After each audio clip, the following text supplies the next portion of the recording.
Dahil deserve mo to, tara, kape tayo. Street type coffee at mini cart lang ang pwesto. Pero sa lasa at timpla ay hindi papatalo. Siya si Brother Ted, solo barista. At mismong owner ng Eats Coffee. Hindi lang isa, dalawa, tatlo, napakaraming pagpipilian sa kanilang mga flavors. Mapa hot coffee, iced coffee, at maging sa mga frap nila. Ako pansin nga ito sa mga dumadaan. Hindi lang dahil sa ganda ng ambience ng kanyang cart. Dahil na rin sa napakabangong aroma na nanggagaling sa kanyang coffee bean. Kahit nga ako'y wala naman balak talagang magkape. Wala hindi ko talaga matanggihan yung amoy. Napakabango at napaka-aromatic nito. Yo, what up guys? Nandito tayo sa kahabaan ng A. Reyes dito sa New Lower Bigutan.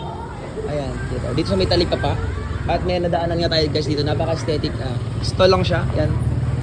Deserve mo. Tara, kape tayo. Ito nga yung kapean guys. Ito kasi hinahanap ko talaga guys. Eats Coffee. Ano siya? Ito siya guys yung mga menu. Meron siyang signature frap. Meron din naman siyang iconic frap. Meron din siyang mga mga hot coffee. Ayan, may mga classic. At ito ang kagandahan guys kasi hindi siya flavored or powdered, talagang from beans ginigiling siya then pinaprocess siya dito. At ito nga si Boss Ted. Boss Ted, magandang gabi po Boss Ted. Boss Ted, order ako ng Boss Ted, ng almond mocha. Titikman natin kasi ang bango guys, nandoon ako sa gilid. May pinuntahan kami ni Miss diyan. Eto guys, oh, ayan yung galing dito. Na-brew siya. Ayan.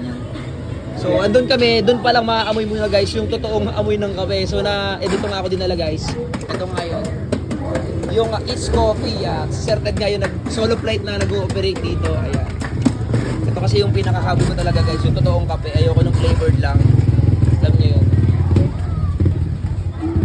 Sa mga naghahanap ng legit na kape talaga guys, dito lang sa A. Reyes, New Lower Bigutan, Talipapa. Ayan. So, hanapin nyo lang. Malapit lang din sila sa may barangay. And malapit lang sa may pharmacy. Ay ito, sa may tabi lang siya ng TGP Pharmacy. Ayan. Dito mismo yan. TGP Pharmacy. Tapos ito lang siya. Si Sir Ted. Hanapin nyo na si Sir Ted. So guys, kung wala naman kayong dalang cash, meron silang GCash at meron din silang Paymaya. So ito guys, di bawal kasi pakita yung QR. Ito.